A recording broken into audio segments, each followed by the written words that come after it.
Building a house can be really, really stressful.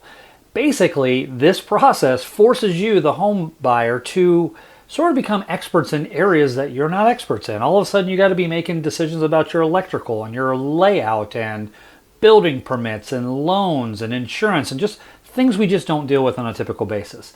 And one of the things that really gets overlooked a lot in homes is the network. The builders don't bring it up. Your realtor doesn't bring it up. You know, they're selling the backyard and the area and all the other stuff, but the network really gets overlooked a lot. And so a lot of people will go through that entire building process, and then when it comes time to getting their home, not have a plan for the network. So today I wanted to share my 5 top tips when building a home, how to plan for network cabling in your home.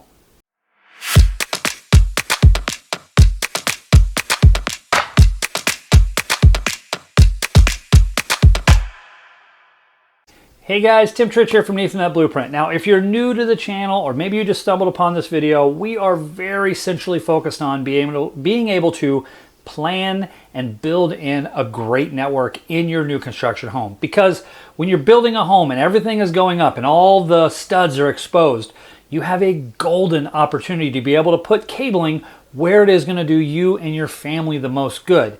You get to actually plan this thing out and not have to just accept what your builder gives you. And the best part is, this is the cheapest time during your whole home's existence to get this cabling where it's going to go. So it's something that I really, really hope you don't overlook.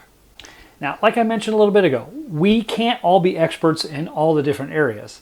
When I was building my house, there were a lot of things I had to ask my friends or rely on some builder buddies of mine to kind of see how they would do it, because I didn't know. When it came to the network part, no problem, I had that covered. But when it came to some of those other things, we had to rely on other people. So that's why I felt it was really important to make this top 5 tip video. These are tips I do in every single house I help with. That's why they're my top 5. No exceptions. I do every one of these with every person I help, and so I hope it helps you with your build. All right, guys, so tip number 1 is spend some time and plan out the location of your network head-in. Now, what is a network head-in and why do you care? The network head-in plays a very, very important role in any home. This is where all of your equipment is going to sit, and it is where all the cables that you have installed will be pulled back to, at least from a network standpoint. So all the Cat 6 cables that you have pulled to all the TV locations, bedrooms, offices, wherever you're pulling them to, will all be pulled back to this location so they can plug into your switch. But the switch isn't the only thing that sits here. You might have a router gateway, you might have an NVR for your camera system. Typically, we like to set your modem from your ISP in here, so this is where your internet would come into as well. And it just is kind of the central hub or brain of the network of your home. And choosing a location needs to take a little bit of time. You want decent airflow, you want it to be somewhat clean, and you want it to be somewhat cool. It's going to need its own power because all your equipment's going to need to plug in, and you need some accessibility. If you put them in a tight little closet, even with some airflow, sometimes it's hard to get to your equipment and find trace cables and where things are plugged in. So typically, if you can put it in an area that has a little bit of space so you can get around equipment or even hang a rack, those make the best network head-ends. So I encourage you guys, as you're planning out your network, and you're going to see that tip 2 and 3 closely relate to tip 1 here in just a second, but I encourage you, spend some time and figure out where you want your network equipment to go, okay? Again, clean, decent airflow, stays pretty cool. In the Midwest, we have basements, and basements make great options for network head-ends, but we realize that not every place in the country has basements. So under stairwells, typically office closets can make a decent option. Sometimes pantries make a decent option because they're fairly big, and so you can designate some shelving space to your network equipment. It just kind of depends on your layout and your needs and what you have available to you, but spend some time and figure out where yours is going to go. All right, guys, tip number 2, and that is run ENT tubing, sometimes called Smurf tubing, or PVC pipe works too, in the walls, if you can, from your head-in to your attic spaces. Now, I put spaces on purpose because sometimes houses will have 2 separate attic spaces that are separate from each other. that have a hatch to get into each one, but they're not connected. Okay, so in a case like that, you would need to run a PVC or ENT tube to both locations. Okay, but if you just have a single attic going over everything, then just running one up to the attic will be just fine. This is very important when it comes to future-proofing. When you are putting all your plan together and you're deciding where you're going to hang TVs and put your Xbox and how your bedroom's going to be laid out and your office is going to be laid out, you're going to have typically a plan about where you want things, where you need outlets, and these are all things we encourage you to think about before the cables get run. However, people change their mind. People add things. Something will come up that maybe you didn't think of, and you need to be able to add a cable. Maybe you decided to buy a golf simulator and put it in the garage, right? And you need a hardline cable. Well, if you didn't plan for it, that can be very, very difficult. So by having this tubing there, it allows you to run additional cabling at a later time and either drop it down the walls or drop it into a room or maybe the eaves of your house for cameras or whatever, but it's going to give you a better availability to be able to do that. If you don't have these, it can be very expensive.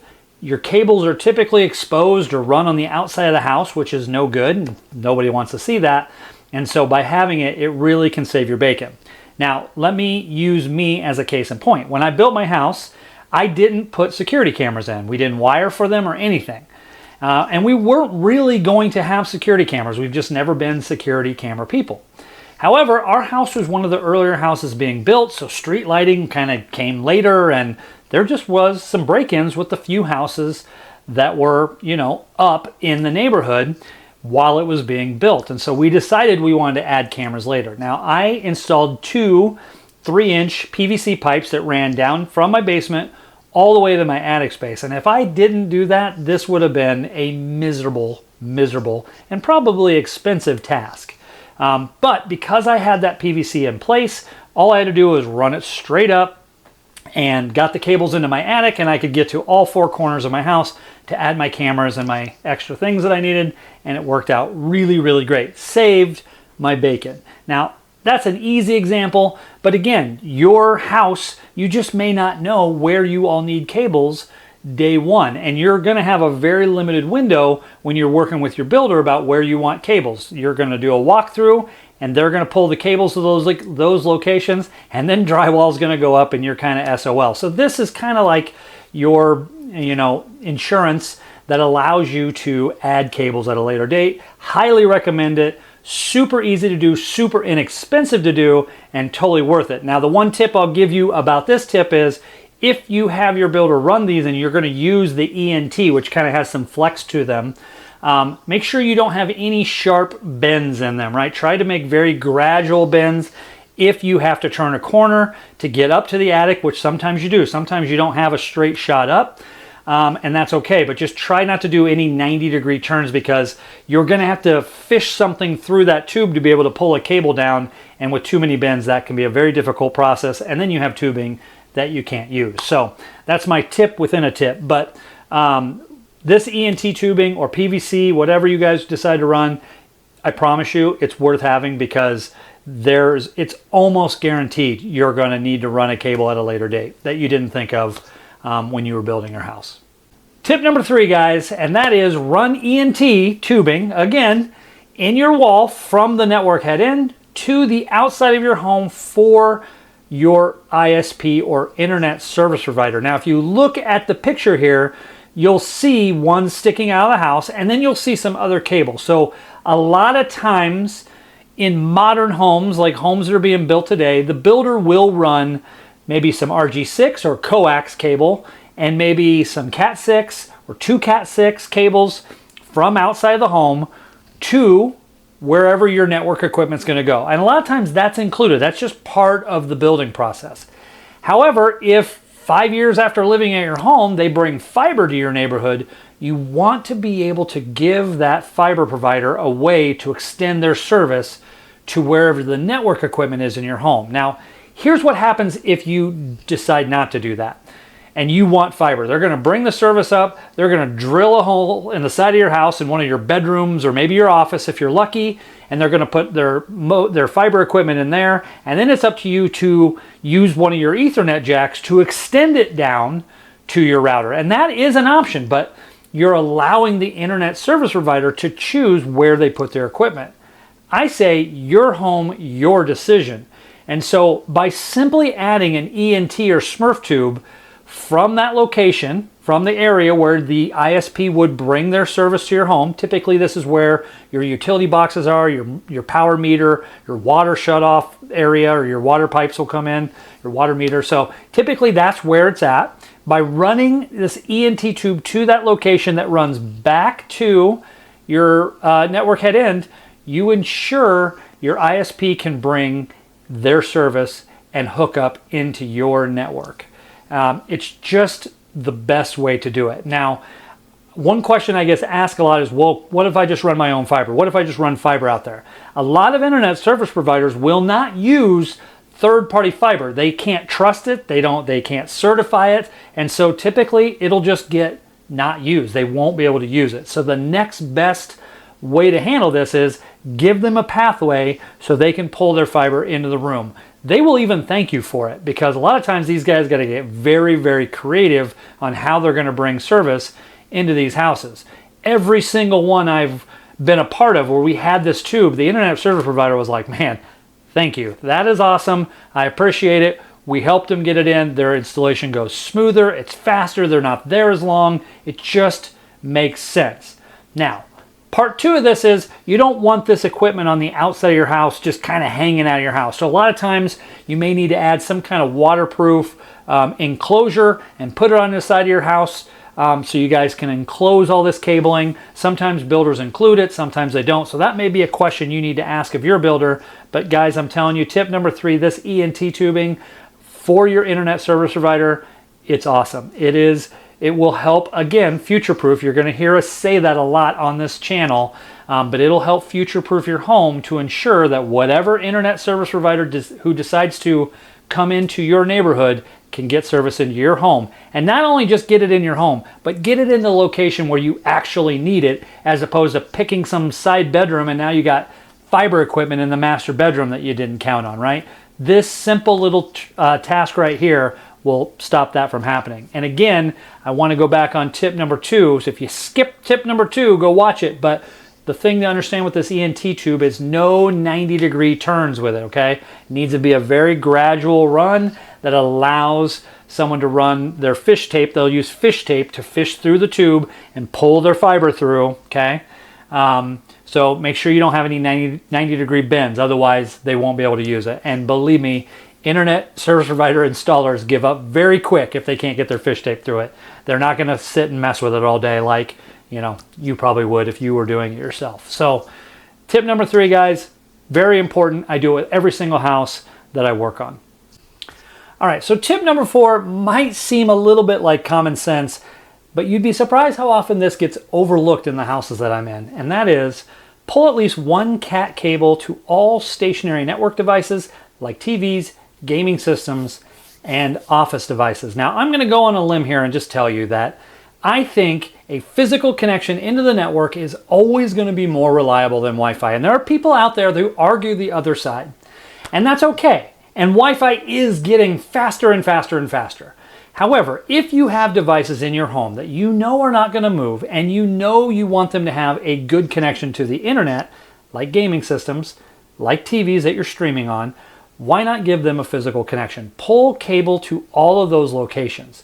Now, I said pull at least one cable because there are cases where you might need to have to pull 2 or 3 to the same location. Case in point would be maybe a TV area that also has a couple gaming devices connected there too. The other thing I'll throw out there is there's sound equipment. Sonos is a great example and seen in a lot of homes now where it actually has a physical network connection and doesn't have to connect to your Wi-Fi. So if you have the option to physically plug in your Sonos gear, why not do it? So it really is going to rely on you doing some planning and thinking about what's going to go where in your home. But typically rooms like bedrooms, bathrooms that have TVs and stuff like that, they're going to be just fine with one connection. You don't need a ton of drops in those locations. Offices is another sort of exception to the rule. Maybe you have 1 or 2 desktop computers in there. Why not physically connect your printer if it has an Ethernet port on it as well? It just makes things run smoother, right? So I always recommend having physical connections in every house that I help out with. But I'm going to throw a little asterisk here, okay? I want you to keep in mind as you're going around and saying, you know, I want to drop there and I drop there. Don't go too crazy with this, okay? Wi-Fi is still going to be great. We're going to talk about it next. So Wi-Fi is still going to be a great option for connecting devices. I don't want to discount it. However, if you start throwing drops everywhere and doing it Oprah style, and you get a drop and you get a drop and you get 12 drops, then that means you're going to need to buy network equipment that has more ports, more power, more everything, and that's going to add cost to your build. So if you're being cost conscious with your build, just kind of keep that in mind. Try to be very strategic with your locations, right? TVs are easy. Gaming systems are easy. Maybe you leave your Sonos on the Wi-Fi, right? And that's okay. Just something to kind of think about, because a lot of people will just go nuts and they're like, I only get this one chance and I'm going to pull drops everywhere. And then they have to spend more money on the back end on their network equipment because they did all that. And so I try to tell people, try to be strategic, but at least one cat cable to all stationary network devices, and you'll be glad you did. Now, the other really big benefit to doing this is when you have devices like those physically connected on the network, you're going to free up the airwaves for your Wi-Fi. And now only the devices that need to be on Wi-Fi are connected to Wi-Fi, and everything just kind of runs better. So tip number 4 is a biggie, but it's going to require you to do some thinking. Don't go too crazy with it, but at the same time, you'll be glad that you have those devices physically connected. Your kids will be happy. Who wants to hear them whine all the time about how the Xbox is running slow? It's just a good thing to do, and that's why it made my top 5. All right, guys, my last tip number 5 for planning the network cabling in your new construction home is pull cabling for access points and cameras, even if you don't plan on using them day one. Now, this tip might be a little bit more controversial because a lot of you, when it comes to, you know, the Wi-Fi in your home or whatever, a lot of you like to bring your old solution over and try that out first, or maybe see what the ISP router does before you start, you know, building in a bunch of stuff. Same thing with cameras. Maybe you have some wireless Nest cameras that you really liked at your old home that you want to kind of see how it does here. And I completely understand that. That is a great option. I've seen that work really well, and actually more times than not, I see it fail. And the reason I see it fail is because new homes are just made better. A lot of them have 3/4 inch drywall, so thicker walls. There's more insulation in the walls. There's stone everywhere, you know, over fireplaces or accent walls. There's just everywhere. And those things really fight against Wi-Fi coverage. So a lot of times, even with an open floor plan, your Wi-Fi just may not go as far. Same with cameras. Your cameras are on the outside of your home, right? Doing your driveway. They need great Wi-Fi to be able to do that. Well, if you have stone on the exterior of your home, it's really going to be hard for that camera to connect to your Wi-Fi. And so I find that generally ISP routers, even mesh systems, fail a lot of times in new homes. So I always recommend we pull cables for access points and cameras just so the cables are there, even if you don't plan on using them day one. You know, take my house, for example. When I decided to add cameras, yes, I gave myself the ability to do that. But it required a lot of work. I had to go in my attic, which was never any fun. I had to pull the cables. I had to terminate them. I had to add them into the switch. I had to make sure my switch equipment could handle the additional power that I was asking for my cameras. I mean, there was just a lot of things to take in consideration. If you make it part of day one planning, it will make the planning of your entire network just go smoothly. Just plan your network like you're going to add cameras and add APs, and then the day when you change your mind, and I think there's a pretty good chance that someday you will, everything's there ready to go. But I also see the downside. Like I mentioned earlier, it's more equipment, more expensive equipment, more ports, all those things. So, you know, I'm using my own argument against me, and I understand that. So this is really up to you. I just have seen it as a very helpful tip. As it comes to Wi-Fi, Outdoor Wi-Fi, a lot of you guys want to entertain outdoors now. Mesh systems don't offer a very good solution to that, so there's plenty of outdoor rated access points that you can actually put outside, and they can get rained on and all sorts of stuff, and then you can entertain in your backyard. Maybe you have an outbuilding that's a little ways away and you're going to run a physical cable over to it. You can add an access point over there, and when you connect over there, it'll be just like you're connected in your house. You can print, then it'll go right to the printer, and away you go. So there's just so many benefits to doing this, and that's why it made my top 5, and that's why I recommend doing it on every single build I help out with. All right, guys, that's going to do it for my top 5. Now, if this left you wanting more and you just had that thirst for knowledge, there is a link in the description for my Ethernet planning guide that I sell for just $27. It's 33 pages, fully searchable document, and it is packed full of information, 100% geared towards someone building a home and how to plan their network cabling. So there is a link in the description for that. You're welcome to check it out. If not, that's fine too. I hope you found this helpful. If you have a tip of your own, leave it in the description, guys. We love reading about your stories, and I know the other viewers appreciate it too. So thank you for watching, and I hope to see you down the road in a future video.